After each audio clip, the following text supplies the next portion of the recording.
உலக மக்கள் எல்லோருக்கும் வணக்கம். சுபிக்ஷா டிவி வாயிலாக நான் உங்கள் ஜி கோபால் பேசுகிறேன். இன்னைக்கு பேசக்கூடிய பலன் என்ன அப்படின்னா, சனி பகவானுடைய வக்ரம்.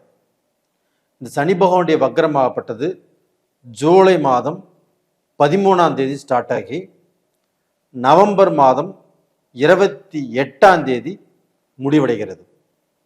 அப்போ கிட்டத்தட்ட 138 நாட்கள் சனி பகவானுடைய வக்ரம். இந்த சனி பகவானுடைய வக்ரத்தால் என்ன பலன் நடக்க போகிறது அப்படிங்கிறதான் இந்த வீடியோவில் தெளிவாக நம்ம சொல்கிறோம். அதனால் யாருமே இந்த வீடியோவை ஸ்கிப் பண்ணாமல் கொஞ்சம் பொறுமையாக பாருங்கள். உங்களுடைய வாழ்க்கைக்கு ஒரு மனிதன் அப்படின்னா 1000 பிரச்சனைகள் இருக்கும். அந்த பிரச்சனைகளுக்கு ஏதாவது ஒரு பிரச்சனைக்கு இந்த வீடியோ மூலியமாக கண்டிப்பாக ஒரு நல்ல ஒரு மெசேஜ் உங்களுக்கு கண்டிப்பாக கிடைக்கும். இந்த சனி பகவான் ஆப்பட்டது இப்போ மீன ராசியில் இருக்கிறாங்க. வக்ரம் அப்படிங்கிறது பின்னோக்கி செல்வது. அந்த மீன ராசியிலேயே பின்னோக்கி வர்றாங்க. அப்ப அந்த மீன ராசியில் இருக்கக்கூடிய அந்த சனி பகவான் கன்னி ராசிக்காரங்களுக்கு இந்த வக்ர காலகட்டங்களில் எந்த விதமான பலனை கொடுக்கவிருக்கிறார் அப்படிங்கிறதா இப்போ பார்க்க போறோம். இப்போ 7ஆம் இடத்தில் சனி, கன்னி ராசிக்காரங்களுக்கு 7ஆம் இடத்துல சனி. அந்த 7ஆம் இடத்துல சனி இருந்தும் 7ஆம் பார்வையாக சனி பகவான் அந்த கன்னி ராசியை பார்த்தும் இதற்கு முன்னாண்ட. அப்ப எப்படி இருக்கும்? 7ஆம் இடத்துல சனி இருந்தால் கண்டிப்பாக வாழ்க்கையில பிரச்சனை வரும், வாழ்க்கையில சில சங்கடங்கள் உருவாகும். நீங்க நல்லதுன்னு பேசினாலும் கெட்டதுங்கிற முடியும். ஒரு பார்ட்னர்ஷிப்ல பிசினஸ் பண்ணாலும் ஆகாது. அந்த பார்ட்னருக்கு உங்களுக்கும் கண்டிப்பாக மனஸ்தாபங்களும் மன கஷ்டங்களும் வரும். வரவு செலவு கணக்கில் பிரச்சனைகள் வரும். இந்த மாதிரி சோதனையான காலகட்டம் தான் கன்னிராசிக்காரங்களுக்கு. அப்போ இந்த கன்னிராசிக்காரங்களுக்கு இப்போ இந்த வக்ர காலங்கள் அப்படின்னா சனி பகவான் இருக்கக்கூடிய இடத்தை விட தான் பார்க்கக்கூடிய இடத்தை பால் செய்துவிடும். அந்த இடங்களுக்கு பிரச்சனைகளை கொடுக்கும் அப்படிங்கிறது தான் விதி. ஆனா இப்போ வக்ர கதியில் இருந்து அந்த சனி பகவான் பார்க்கிறார்னா சனி பகவான் பார்க்கிற இடத்துக்கு நல்லதை செய்வார். ஆனா அதே சமயத்தில் சனி பகவான் இருக்கக்கூடிய இடத்துக்கு அந்த இடத்துல சனி பகவான் வக்ரமேட்டார்னா அந்த இருக்கக்கூடிய இடத்துக்கும் நல்லதை தான் செய்வார். அப்போ சனி பகவான் கன்னிராசிக்கு 7ஆம் இடத்துல இருந்து கெடுதலை பண்ணின அதே சனி பகவான் வக்ரமாகி நல்ல பலனை கொடுக்கவிருக்கிறார். அப்போ சனி பகவான் 7ஆம் இடத்துல வக்ரமேட்டார்னா ஃபர்ஸ்ட் அவங்களுடைய குடும்ப வாழ்க்கை நல்லா இருக்கும். குடும்பத்தில் ஒரு அமைதி, ஒரு சந்தோஷம், ஒரு நல்ல நிம்மதி கிடைக்கும். இந்த கன்னிராசிக்காரருடைய ஒரு சிலருடைய குடும்பத்தில் சின்ன சின்ன பிரச்சனைகள் ஆப்பட்டது அப்படியே பெருசாகி அவங்களுக்குள்ள அந்த ஈகோவும் வளர்ந்து நீ பெரியவனா நான் பெரியவளா அப்படிங்கிற சூழ்நிலையும் வந்து இன்னைக்கு சில குழப்பங்கள் தான் நடந்துட்டு இருக்குது. சில குடும்பங்கள் ஆப்பட்டது பிரியக்கூடிய சூழ்நிலையும் வந்துருச்சு. சில குடும்பங்கள் டைவர்ஸ் வரைக்குமே போயிடுச்சு. இது நிறைய பேர் கன்னிராசிக்காரருடைய குடும்பத்தில் இது நடந்துட்டு இருக்குது. அந்த பிரச்சனைகள் இந்த சனி வக்ர காலகட்டத்தில் கண்டிப்பாக தீரும்.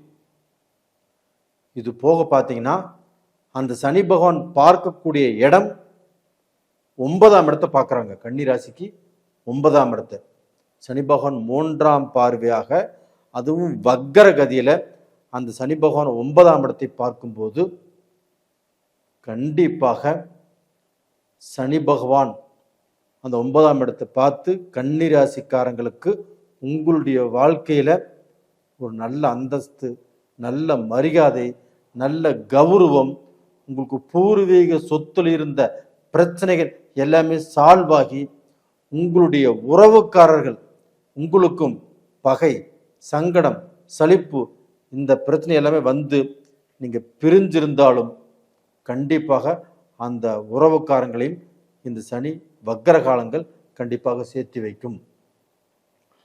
அப்போ அந்த 9ஆம் இடத்தை அந்த சனி பகவான் பார்க்கும்போது உங்கள் வாழ்க்கையில் நீங்கள் எதை எதை இழந்தீர்களோ, என்னென்ன கஷ்டப்பட்டீங்களோ, அந்த கஷ்டத்திலிருந்து ஒரு நல்ல நிலைமைக்கு உங்களை கொண்டு வந்து விட்டுரும்.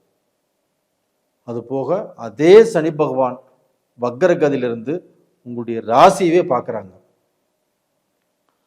அப்போ அந்த சனி பகவான் ஆப்பட்டது வக்கரம் இல்லாதப்ப பார்த்ததுன்னா அது வேற பலன்.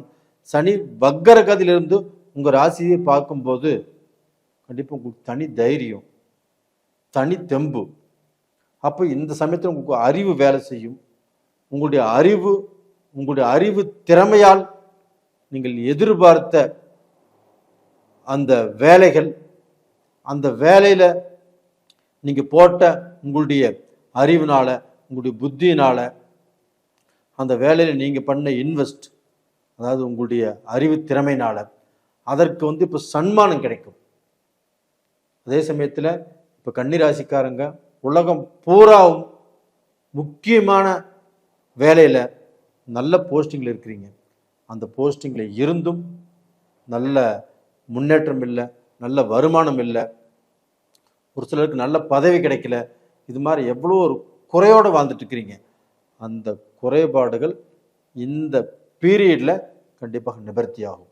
அது போக பார்த்தீங்கன்னா அதே சனி பகவான் ஆப்பட்டது உங்களுடைய ராசிக்கு 4ஆம் இடத்தையும் பார்க்குறாங்க. அப்போ கன்னி ராசிக்காரங்க கல்யாணம் பண்ணி ஒரு 20 வருஷ காலங்கள் வாழ்ந்தும் இன்னைக்கு வரைக்குமே ஒரு நல்ல வீடு வாங்க முடியல, ஒரு வீடு கட்ட முடியல, அதற்கு பணத்தை சேர்த்து வச்சும் முடிய மாட்டேங்குது. நான் எப்போ இந்த வாடகை வீட்டிலிருந்து ஒரு சொந்த வீட்டுக்கு நான் போக மாட்டேனோ அப்படின்னு ரொம்ப ரொம்ப வருத்தப்பட்டு வாழ்ந்துட்டு இருக்கிறீங்க. இந்த பீரியட்ல ஏதாவது ஒரு ரூபத்தில் கஷ்டப்பட்டாவது கண்டிப்பாக சொந்த வீடு வாங்கிடுவீங்க. அது போக இல்லைன்னா சொந்த வீடு கட்டுவதற்கு இடமாவது வாங்கிடுவீங்க. இந்த மாதிரி சூழ்நிலை கன்னிராசிக்காரங்களுக்கு இப்போ நடக்கக்கூடிய வாய்ப்புகள் இருக்குது. இது போக நிறைய பேர் காசு வச்சுட்டுமே ஒரு லோன் போட்டு வீடு கிடைக்கல, காசு இருந்தும் வீட்டை வாங்க முடியல, எவ்வளோ தடங்கள் வந்துட்டு இருக்குது. அந்த தடைகள் எல்லாமே இப்போ தீரப்போகுது. இப்போ லோன் போனால் லோன் ஆகும், நீங்கள் வீடு பார்த்தாலும் வீடு கிடைக்கும். காசு பணம் வச்சுட்டு ஒரு வீட்டை போய் பார்க்குறோம், திருப்தி இல்லை, அந்த வீடு சிறப்பாக இல்லை. ஒரு வீட்டுக்கு நான் 10 வீடு பார்த்தாச்சு, 50 வீடு பார்த்தாச்சு, தன் மனசுக்கு ஒரு திருப்தியாக வரமாட்டேங்குது. இந்த பீரியடு போய் பாருங்க, கண்டிப்பாக வீடு அமையும், கண்டிப்பாக கரையும் பண்ணிடுவீங்க. இது போக பார்த்தீங்கன்னா நீங்கள் வண்டி வாகனங்கள் வாங்கக்கூடிய யோகம், அதுபோக உங்கள் தொழிலுக்கு தேவையான வண்டி அது மாதிரி கூட நீங்கள் நிறைய வாங்கலாம். இது மாதிரி ஒவ்வொரு படியாக நீங்கள் முன்னேற்ற பாதையில் வருவதற்குண்டான பாக்கியம்தான் உங்களுக்கு பெருக்குதோழியோ, எந்த ரூபத்திலையும் நீங்கள் தடுமாற மாட்டீங்க. உங்கள் கஷ்டங்கள் அதிகமாக வராது, வேலையில் பிரச்சனைகள் கண்டிப்பாக வராது. தைரியமாக இருங்க. அதே சமயத்தில் உங்களுக்கு அந்த குரு பகவானும் உங்கள் ராசிக்கு 4ஆம் இடத்தை பார்க்குறாங்க, அந்த சனி பகவானும் 4ஆம் இடத்தை பார்க்குறாங்க. கண்டிப்பாக நீங்கள் வாடகை வீட்டிலிருந்து சொந்த வீட்டுக்கு போகக்கூடிய யோகம் இந்த பீரியடில் இருக்குது. இது கண்டிப்பாக நடக்கும். அது போக நிறைய பேர் பிஸ்னஸ் பண்ணிகிட்ருக்கிறீங்க, வேலைக்கு போயிட்டுருக்கிறீங்க, அவங்களுக்கும் பிஸ்னஸ் செய்யணும்னு சொல்லி முயற்சி பண்ணிகிட்ருக்குறாங்க, செய்ய முடியல. ஆனால் இந்த பீரியடில் கண்டிப்பாக நீங்கள் பிஸ்னஸ் செய்வதற்குண்டான வாய்ப்பு உங்களுக்கு கிடைக்கும். அந்த பிஸ்னஸும் நல்லபடியாக வளரும், அதுலேயுமே பேர் புகழ் சம்பாதிப்பீங்க.